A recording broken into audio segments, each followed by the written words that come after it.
आज की बात अब हर शाम सोमवार से शुक्रवार 8:30 बजे से। या संदर्भातलं एक महत्त्वाचं सांगणं आवश्यक आहे की एक बात ऐसी है अभी कि लोकसभा में स्पीकर की क्या हैसियत है हम सबको पता है। आपने सारी बातें बताई हैं। अब रहा मुद्दा, आप जानते हो कि शिवसेना पार्टी की तरफ से सुप्रीम कोर्ट में भी एक केस जारी है, आज तक चल रहे हैं। हमारे अनिल देसाई उसमें ज़्यादा बात करेंगे उसके ऊपर। बात ऐसी है कि ये सारी जो चीज़ें चल रही है, कोई तो हमसे मिलकर या आदरणीय उद्धव साहब से मिलकर तो कुछ नहीं कर रहा। ये आपके माध्यम से हमारे पास खबरें आ रही है। किसी ने भी नहीं कहा, जो अभी उन्होंने जिक्र की कि 14 तारीख को जो मीटिंग हुई, हम तो 4 तो मौजूद ही थे वहाँ, 5वें हमारे ये खुद राज्यसभा के सांसद थे तो वो भी वहाँ हमारे नेतागण के उपस्थित थे। बाकी 4 लोग हमारे वीडियो कॉन्फ्रेंस में, किसी ने नहीं कहा। अब ये मीडिया में जो बात फैलावी, जैसे इन्होंने कहा 6 लोग आ गए तो हमारे पीछे लगने से पहले 6 लोगों की तस्वीर तो बताओ, जाओ किधर है वो ढूंढ के तो बताओ कहाँ 6 लोग हैं। हम तो सामने खड़े बैठे हैं, लेकिन ये झूठ जो चल रहा है उसके ऊपर हमें फिर सावधानी बरती है। क्योंकि पिछली बार हमने, कल भी हमारे आदरणीय आदित्य जी ठाकरे युवा नेता ने कहा कि हम पूरे विश्वास के साथ चलते हैं। हमारा आज भी विश्वास है, हमारे सांसद सब हमारे साथ है। किसी ने भी हिम्मत करके नहीं कहा कि हम छोड़ रहे हैं। लेकिन जो बातें चल रही है उसको देखकर थोड़ी सावधानी बरतने की बात है। क्योंकि कानूनन जो व्यवस्था है, संविधान के तहत जो आर्टिकल 10 है, उसके तहत कल भी जो तृणमूल कांग्रेस के साथ में हुआ है, वो देखकर लग रहा है कि बराबर ये सही नहीं चल रहा है। पार्टी विलीन होना है, व्यक्ति नहीं विलीन होता है, न ग्रुप विलीन होता है, उसके ऊपर भी एक बहस चल रही है। हमारी पार्टी वहां तो है। अब रही बात इसके बारे में, हमने आदरणीय हमारे ओम बिरला जी जो अध्यक्ष है हमारी लोकसभा के, उनकी पहले एक चिट्ठी लिखी है। उस चिट्ठी में लिखा है जो कुछ भी होगा वो संविधान के तहत जो कलम है, ऐसे कोई भी आएगा। किसी ने आपके सामने स्वाक्षरी की है कि मैं जा रहा हूं, या तो सामने खड़ा है वो तो बताओ। ये जो बाजार चल रहा है पूरे देश में, संविधान की धज्जी रोजाना उड़ाई जा रही है। लोग जनतंत्र में बाजार बना के रखा है पूरे देश में। देखो कहीं से भी कोई खरीद लेता है। कल इल्जाम लगा रहे हो आप कि भ्रष्टाचारी है और दूसरे दिन उसको आप मुख्यमंत्री बनाते हो, तो आप लोगों को भी लगनी चाहिए चौथे स्तंभ को भी कि आपकी ताकत क्या रही, आपकी ताकत क्या रही। इतना संविधान से खिलवाड़ जो प्रधानमंत्री आरोप लगाते हैं, ऐरा गैरा नहीं लगा रहे, प्रधानमंत्री ने आरोप लगाया ये भ्रष्टाचारी है, उसको आपने मुख्यमंत्री बनाया। विश्वा वो आसाम में, उसको भी आपने भ्रष्टाचारी कहा। ये जो व्यभिचार है, जो व्यभिचार जो चल रहा है ना, उस व्यभिचार के कुछ यहाँ जो झिलक रहा है यहाँ थोड़ा सा, तो उसको जब खबर लेनी चाहिए वो अपनी खबर ले लिया। और उसके तहत हमने आदरणीय ओम बिरला जी से पूरे संविधान की रक्षा करने के बारे में, तो वो उस चिट्ठी में लिखा है कोई भी आएगा कुछ भी कहेगा तो नहीं चलेगा। पार्टी पार्टी है, कोई सांसद मतलब पार्टी नहीं, कोई विधायक मतलब पार्टी नहीं। पार्टी सांसद विधायक के बावजूद भी पार्टी के केडर से बनती है, और वो पार्टी के तहत आज जो कुछ है, हमने अब तक किसी का हमें फोन नहीं है, न किसी ने कहा कि हम जा रहे हैं, न किसी ने ऐसी खबर दी है। इसलिए कल अभी जैसे आदरणीय राउत साहब ने कहा कि कल हमने पार्टी की मीटिंग रखी है, तो हमने उसका व्हीप भी जारी कर दिया। अनिल साहेब तुम्ही सांगता की असं काही नाहीये, पण जे खासदार संजय देशमुख हे जे खासदार आहेत ते उद्धव ठाकरेंच्या बैठकीला त्यांच्या घरी, हे बघा आम्ही विश्वासावर चालतो असं आदित्य ठाकरेंचं वाक्य मी आताच्या 2 मिनिटांपूर्वी सांगितलं तुम्हाला। त्यांनी सांगितलं माझ्या मुलीचा विवाह जमलेला आहे, पाहुणे घरी येणार आहेत आत्ता, म्हणून मी आलो नाही। पण ते व्हिडिओ कॉन्फरन्सिंग बोलले ना साहेबांची, समोर बोलले, आमच्या समोर बोलले, की आमच्या मागे नाही बोलले। उन्होंने कहा था कि मेरी बेटी का विवाह है, बोलले आमच्या पलीकडे आम्हाला माहिती नाही। ये कारण उन्होंने बताया था। आता उसमें काय घडतं, उसमें आगे क्या होगा हमें जो लीगल येऊ शकत नाही, पण ते दिल्लीत येतात आणि केंद्रीय मंत्र्यांना भेटतात। नाही सांगतो आता ह्याच्यामध्ये जो कायदेशीर बाजू आहे, फिर 4 घंटे में ऐसा क्या हो गया कि वो हाँ। मातोश्री ने जाते हुए दिल्ली में आकर कोणाला केंद्रीय वाटत मंत्री से मिलती असेल है। की आम्ही 4-5 लोक एकत्र जमलो, पैसे घेतले असतील, कोणी काय व्यवहार संजय केले राउत कह असतील, रहे कि किसी को लगता कोणी होगा कि हम मेडिकल 4-5 कॉलेज लोग घेतलंय, कोणी को अमुक काय घेतलंय, मिल हाँ। एक साथ बैठ गए, एवढं सोपं किसी नाही। ने पैसे लिया होगा, कायदेशीर लढाई याच्यामध्ये किसी ने होईल। मेडिकल कॉलेज या और कोई मला लाभ लिया असं होगा। वाटतं आमच्यापेक्षा जास्त अनिल देसाई सांगू शकतो। इस पूरे मामले में कानूनी लड़ाई लड़ी जाएगी। अभी इस बारे में देसाई की बात कर अनिल देसाई आपको बताएंगे। मैं बोल रहा हूँ। सांसदों के साथ में भी बात हुई। सांसदों के साथ जब बात होती है तो कहते हैं हम आप ही के साथ हैं। जैसे पिछली बार जो मीटिंग हुई 14 तारीख को, उसमें आदरणीय संजय जी ने और अरविंद सावंत जी ने कहा, उस तरह से सब बातें आपके सामने हैं।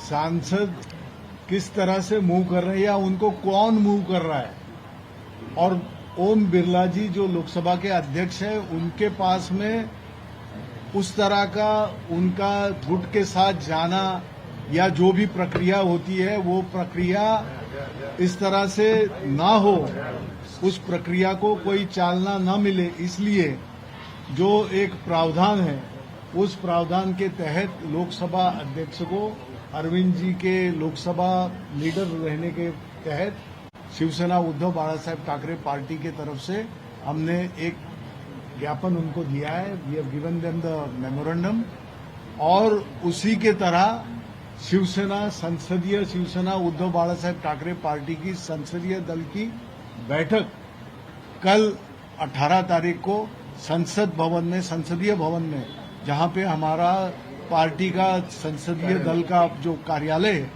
उसमें ये बैठक रखी है। और ये सब इसलिए नहीं कि हमको उनके ऊपर भरोसा नहीं है, भरोसा जरूर है, क्योंकि उन्होंने अब तक उसका खंडन नहीं किया है कि हम तुम्हारे साथ नहीं है या ऐसी कोई बात नहीं है। लेकिन सुनिए तो सही, ये तो जो संजय राउत जी कह रहे हैं ये आप ही के द्वारा मीडिया के तरफ से ही आ रहा है, मीडिया के तरफ से आ रहा है, सोशल मीडिया की तरफ से आ रहा है, जो बयान से कह रहे हैं कि ऐसा हो सकता है, क्योंकि वो इस तरह से खुद उसके ऊपर ये नहीं जोर नहीं दे रहे हैं, वो कह रहे हैं कि ये सब बातें आ रही है।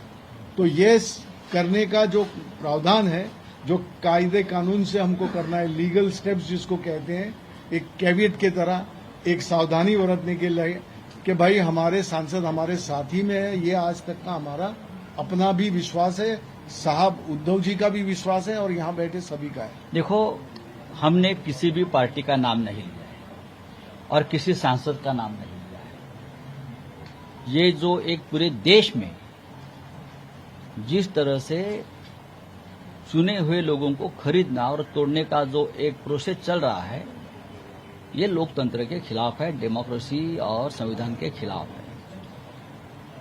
ओम बिरला जी जो लोकसभा के स्पीकर है, नियम और कानून और संविधान का पालन करके निर्णय लेना चाहिए, जो उसके पहले नहीं लिया गया है, ये हमारा कहना है। सुप्रीम कोर्ट में अब तक हमारे एसएलपी पेंडिंग है, 4 साल हो गए। हा निकाल लागला असता तर अशा पद्धतीने अजिबात नाही, याला सुप्रीम कोर्ट तेवढंच जबाबदार आहे। आता दबाव कशा प्रकारे येतात तुम्हाला मी सांगतो। दबाव खासदारांवरती दबाव कशा प्रकारे येतात। आता दबाव ओमराजे किस प्रकार से आता है निंबाळकर, मैं आपको बताता हूँ। ओमराजे निंबाळकर त्यांचं नाव त्या यादीमध्ये दबाव किस तरह से आता आपण है? दिले। अब ओम राजे निंबालकर है, 20 वर्षापूर्वी त्यांच्या वडिलांची हत्या झाली। इनका नाम मैंने 20 वर्षापूर्वी पवनराजे निंबाळकर यांची हत्या झाली 20 साल पहले उनके आणि पिताजी की 20 वर्ष हत्या तो की खटला गई सुरू थी। आहे। काल 20 निकाल साल होता, पहले पवनराजे निंबालकर की हत्या हुई थी काल निकालाचा और 20 दिवस साल ठरला, से जजमेंट वो डे कानूनी लड़ाई मुंबई हायकोर्ट अदालत में चल रही है।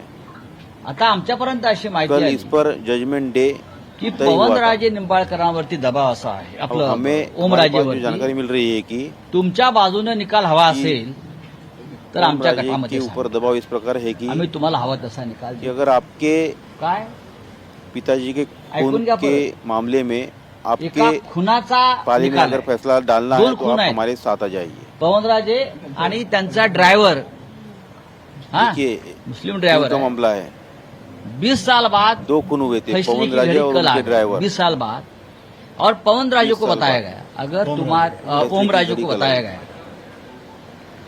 एक महत्वपूर्ण व्यक्ति के माध्यम से, जो नेता दिल्ली में आया है, कहा गया कि अगर तुम फैसला अपने पक्ष में अपने हक में चाहते हो तो सिग्नेचर करो और हमारे साथ आ जाओ। इस प्रकार से अगर इस देश का कानून चलता है और डेमोक्रेसी चलती है तो क्या संविधान, क्या कानून, क्या सुप्रीम कोर्ट, क्या हाई कोर्ट, आप बताइए। तो इसीलिए 2 दिन वो फैसला रुक गया, आगे रखा गया। समझा? तुम्ही सगळे नेते बसलेला आहात. तुमचं असं म्हणणं आहे, सगळ्या नेत्यांचं असं म्हणणं आहे की या पक्षफुटीच्या बातम्या या अफवा आहेत, असं काही घडत नाहीये. आता जे दिल्लीत घडतं आहे, तुम्ही आत्मविश्वासाने सांगू शकता की शिवसेना उद्धव बाळासाहेब ठाकरे पक्षाचे कोणतेही खासदार मी कुठला तुम्हाला नाही. एक उदाहरण दिलंय. नाही तुम्ही हे ठामपणे आत्मविश्वासाने सांगू शकाल का की तुमच्या पक्षाचा एकही खासदार फुटणार नाही किंवा वेगळ्या गटात जाणार नाही?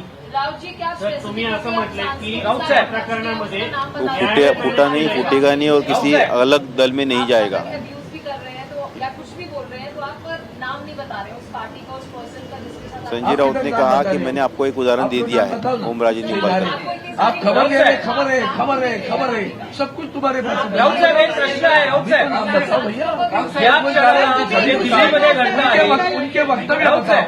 काय केले धंदा राऊत साहेब. दुकान बंद करा. राऊत साहेब. दुकान नाही चालत. राऊत साहेब एक प्रश्न आहे. या क्षणाला जे दिल्लीत घडतं आहे, तुम्ही आत्मविश्वासाने सांगू शकाल का की तुमच्या पक्षाचा एकही खासदार तुमच्या पक्षापासून फुटणार नाही? हे आम्ही कशा करता सांगू?